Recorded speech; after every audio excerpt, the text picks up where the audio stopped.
Hello friends, Bermuda ট্রায়াঙ্গেলে বিমান অদৃশ্য হয়ে যায়। জাপানের একটি জঙ্গলের ভিতরে ঢুকলে কেউ নাকি আর প্রাণ নিয়ে ফিরে আসতে পারে না। রাশিয়ায় একটি বিশাল বড় হোটেল বছরের পর বছর পরিত্যক্ত অবস্থায় পড়ে আছে। বিশ্বজুড়ে এমন বিচিত্র ও রহস্যময় স্থানের নাম এবং গল্প শুনলেই গায়ে কাঁটা দিয়ে ওঠে। সেই তালিকায় রয়েছে মেক্সিকোর একটি রহস্যময় দ্বীপের নাম। দূর থেকে দেখলে আর 5টা দ্বীপের মতোই মনে হবে। চারিদিকে জলরাশির মধ্যে সবুজে সাজানো একটি দ্বীপ, দেখলে যেন মন জুড়িয়ে যায়। কিন্তু যতই দ্বীপটির দিকে এগোবেন ততই শিউরে উঠবেন, কারণ দ্বীপের গাছগুলো থেকে ঝুলছে ছোট্ট ছোট্ট শিশুর দেহ, যেন দলে দলে শিশুগুলোকে এই দ্বীপে এনে ফাঁসি দেওয়া হয়েছে। আরও কাছে গেলে চোখে পড়বে সেই সব মৃতদেহগুলির কোনোটির হাত কাটা, কোনোটির পা নেই, কোনোটির মুন্ডু ছেঁড়া, কোথাও আবার শরীর জোড়া নির্যাতনের চিহ্ন। দ্বীপে প্রবেশ করলে অবশ্য ভুল ভাঙবে, ওগুলো মানুষের শিশু নয়, পুতুল। কিন্তু তাই বলে যে শরীরের শিহরণ কমবে তা কিন্তু নয়। গোটা দ্বীপ জুড়েই এমন ঝুলন্ত পুতুল চোখে পড়বে, নিঝুম দ্বীপে যা দেখে গা ছমছম করে উঠবে। মেক্সিকোর ওই দ্বীপের প্রধান এবং ভয়ঙ্কর আকর্ষণই হলো ঝুলন্ত পুতুলের দল। এই রহস্যময় দ্বীপটি গোটা বিশ্ব চেনে the island of dead dolls নামে। কিন্তু কেন এমন অদ্ভুত অবস্থা এই দ্বীপের, জানতে গেলে একটি গল্প শুনতে হবে। কিংবদন্তি এই দ্বীপটিতে নাকি এক কিশোরীর আত্মা ঘোরাফেরা করে। সে দ্বীপ সংলগ্ন একটি খালের জলে ডুবে মারা গিয়েছিল, আর তার আত্মাকে খুশি করতেই নাকি গোটা দ্বীপের আনাচে কানাচে পুতুল ঝুলিয়ে রাখতেন সেখানকার একমাত্র বাসিন্দা ডন জুলিয়ান। সময়টা 20 শতাব্দীর মাঝামাঝি। স্ত্রী সন্তান পরিবার ছেড়ে এই দ্বীপে বাস করতে আসেন ডন জুলিয়ান নামের এক ব্যক্তি। কেউ বলতো তিনি সন্ন্যাসী, আবার কেউ বলতো তিনি মানসিক ভারসাম্যহীন। ডন জুলিয়ানের দাবি ছিল দ্বীপে বাস করতে শুরু করার কিছুদিন পর খাল দিয়ে একটি মেয়ের মৃতদেহ ভেসে আসতে দেখেন তিনি। মেয়েটি নাকি জলে ডুবে মারা গিয়েছিল। তারপর থেকেই নাকি জুলিয়ান কিশোরীর কণ্ঠের আর্তনাদ শুনতে পেতেন, আমি আমার পুতুল চাই। আর্তনাদ অনুসরণ করে ডন জুলিয়ান এগিয়ে গেলে একটি পুতুল খুঁজে পান। কিশোরীর আত্মাকে খুশি করতে সেই পুতুল তিনি গাছে ঝুলিয়ে দেন। এরপর থেকে নাকি ওই দ্বীপ এবং আশেপাশের এলাকায় প্রায়ই পুতুল খুঁজে পেতেন ডন জুলিয়ান। সেই পুতুল ঝুলিয়ে দিতেন গাছে। এরপর থেকেই জীবন বদলে যায় জুলিয়ানের। সারা দিনই বাচ্চা মেয়ের ফিস ফিস শুনতে পেতে শুরু করেন তিনি, আর খেলার শব্দ, ছুটে বেড়ানোর শব্দ কানে আসতে শুরু করে তার নাকি বিশ্বাস ছিল যে এইভাবে পুতুল ঝুলিয়ে দিলে সে বাচ্চা মেয়েটির আত্মার হাত থেকে রেহাই পাবে। বলা বাহুল্য, পুতুলের কোনো যত্ন নেওয়া হতো না। সময়ের সঙ্গে সঙ্গে আবহাওয়ার কারণে পুতুলগুলো আরও নষ্ট হয়ে যায় এবং ক্রমশ পুতুলগুলো আরও ভয়ঙ্কর রূপ নেয়। নির্জন দ্বীপে ওই রকম ভয়ঙ্কর চেহারার পুতুল দেখলে বুক কেঁপে উঠতে বাধ্য। সাল 2001। ডন জুলিয়ানের মৃত্যুও হয় রহস্যজনকভাবে। যে নালায় বাচ্চা মেয়েটির মৃতদেহ দেখার দাবি করেছিলেন তিনি, ঠিক সেখানেই ডুবে মারা যান ডন জুলিয়ান। তার মৃত্যুর সঙ্গে এই পুতুল দ্বীপের রহস্যও চাপা পড়ে গিয়েছে। সত্যি জুলিয়ান খালের জলে কোনো বাচ্চা মেয়ের মৃতদেহ দেখেছিলেন কিনা, আর তার আত্মা এই দ্বীপে ঘুরে বেড়াতো কিনা, সেসবের উত্তর এখনও অজানা। জুলিয়ানের পরিবার অবশ্য পরবর্তীকালে এগুলো অস্বীকার করে জানায় তিনি মানসিকভাবে সম্পূর্ণ সুস্থ ছিলেন না, সেই কারণেই বাড়ি ছেড়ে চলে গিয়েছিলেন তিনি। জুলিয়ানের চিন্তাভাবনা সত্য ছিল কিনা তা অজানা রয়ে গেছে।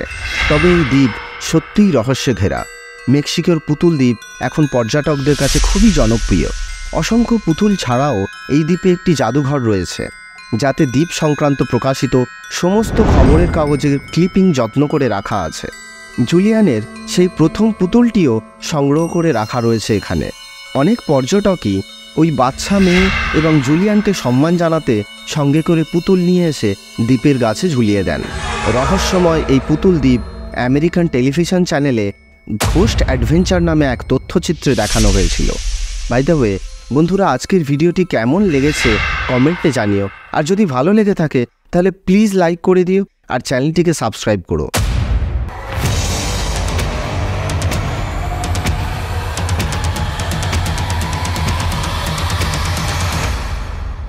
ইলহা দ্য কুয়েমাডা গ্রান্ডে নামটা যেমন অদ্ভুত, তেমনই রহস্যে মোড়া এই দ্বীপ।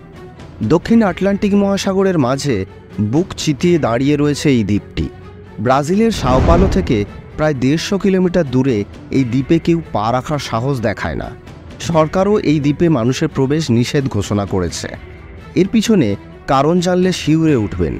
গোটা ব্রাজিলের মানুষের মধ্যে এই ধারণা প্রচলিত যে এই দ্বীপে গেলে কেউ জীবন্ত ফিরে আসে না। দ্বীপটিকে নিয়ে কয়েকটি গল্পও প্রচলিত রয়েছে। সমুদ্রে মাছ ধরতে গিয়েছিলেন এক মৎস্যজীবী। খিদে পাওয়ায় খাবারের খোঁজে দ্বীপটিতে প্রবেশ করেছিলেন। পরদিন নাকি তার রক্তাক্ত দেহ পাওয়া যায়। এই ঘটনার পর মানুষের মধ্যে আতঙ্ক আরও বেড়ে যায় এবং এই দ্বীপে গেলে জীবন্ত কেউ ফিরে আসে না এই ধারণাটা আরও চেপে বসে তাদের মধ্যে। লাইট হাউস রক্ষণাবেক্ষণের জন্য একটি পরিবার এই দ্বীপে বাস করতেন কয়েক বছর। 1909 থেকে 1920 সাল পর্যন্ত ছিলেন তারা। শোনা যায় ঘরে ঢুকে পুরো পরিবারকে মেরে ফেলে সাপের দল। কোথা থেকে এলো এই সাপ, এই নিয়েও কাহিনী রয়েছে।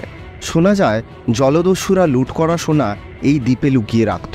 কেউ যাতে সেগুলো হাতাতে না পারে সেই জন্য কয়েকটি বিষাক্ত সাপ নিয়ে এই দ্বীপে ছেড়ে দিয়েছিলেন তারা।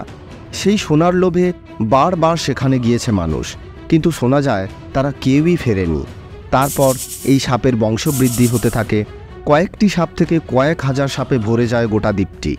বিজ্ঞানীরা জানাচ্ছেন খোঁজ নিয়ে দেখা গেছে এই সাপ গোল্ডেন ল্যান্সহেড, বিশ্বের অন্যতম বিষধর একটি সাপ। একটি সমীক্ষায় দেখা গেছে সাপের সংখ্যা এত বেড়ে গিয়েছে যে প্রতি 1 বর্গমিটারে 5টা করে সাপ পাওয়া গিয়েছে। সাপেদের স্বর্গরাজ্য এই দ্বীপটিকে তাই স্নেক আইল্যান্ড বলা হয়। গোল্ডেন ল্যান্সহেড এই সাপটি যেহেতু বিরল প্রজাতির, তাই এই সাপকে বাঁচাতে ব্রাজিল সরকার পদক্ষেপ গ্রহণ করেছেন। বিশ্ববাজারে এই সাপের চাহিদা থাকায় চোরাকারবারিদের হাত থেকে রক্ষা করতে এবং সাপের কামড়ে যাতে সাধারণ মানুষের মৃত্যু না হয় তাই এই দ্বীপে প্রবেশ নিষেধ করা হয়েছে। গোল্ডেন ল্যান্সহেড সাপটি সাধারণ বিষধর সাপের থেকে কয়েক গুণ বেশি বিষধর হয়ে থাকে। এই ধরনের সাপের চামড়ায় কিছুটা হলদেটে আভা আছে, যা সূর্যকিরণে মোটামুটি সোনালি বর্ণ ধারণ করে। এর ফলে সাপগুলো দেখতে অনেকটা সোনালি রঙের। এগুলো গড়ে 28 ইঞ্চি থেকে সর্বোচ্চ 46 ইঞ্চি পর্যন্ত লম্বা হয়ে থাকে। এদের মাথা অন্যান্য সাধারণ সাপের তুলনায় বেশ তীক্ষ্ণ হয়ে থাকে। এই সব সাপ আকাশে উড়ন্ত পাখিকেও মুহূর্তেই ছোঁ মেরে কাবু করে নিজেদের খাদ্য হিসাবে গ্রহণ করে। এছাড়া টিকটিকি এবং অন্যান্য সাপও এদের প্রতিদিনের খাদ্য তালিকায় রয়েছে। এদের বিষ এতটাই ভয়ানক যে এই বিষ দিয়ে মুহূর্তেই মানুষের মাংসকে গলিয়ে ফেলা সম্ভব।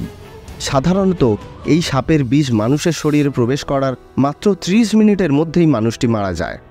এক পরিসংখ্যান মতে এই দ্বীপে 4,30,000 সংখ্যক সাপ আছে, যদিও বর্তমানে এই সংখ্যা ক্রমশ কমে যাচ্ছে। ধারণা করা হয়ে থাকে এখানে 2000-এর ওপরে গোল্ডেন ল্যান্সহেড রয়েছে এবং দিন দিন এই সংখ্যা ক্রমশ বেড়েই চলেছে। এই জঙ্গলের বিষধর সাপগুলো মূলত গবেষণার জন্য ব্যবহারের অনুমতি রয়েছে এবং শুধুমাত্র গবেষকরাই উপযুক্ত অনুমতি নিয়ে এই জঙ্গলে প্রবেশ করতে পারেন। এই সাপের বিশ্বব্যাপী চাহিদা রয়েছে। একজন চোরাচালানকারীর মতে একটি গোল্ডেন ল্যান্সহেড $20,000 থেকে $25,000 পর্যন্ত দাম হয়ে থাকে আন্তর্জাতিক বাজারে। মূলত চোরাচালানকারীদের জন্যই এই দ্বীপে সাপের সংখ্যা কমে চলেছে। বন্ধুরা, আজকের ভিডিওটি কেমন লেগেছে কমেন্টে অবশ্যই জানিও। আর যদি ভালো লেগে থাকে তাহলে প্লিজ লাইক করে দিও আর চ্যানেলটিকে সাবস্ক্রাইব করো।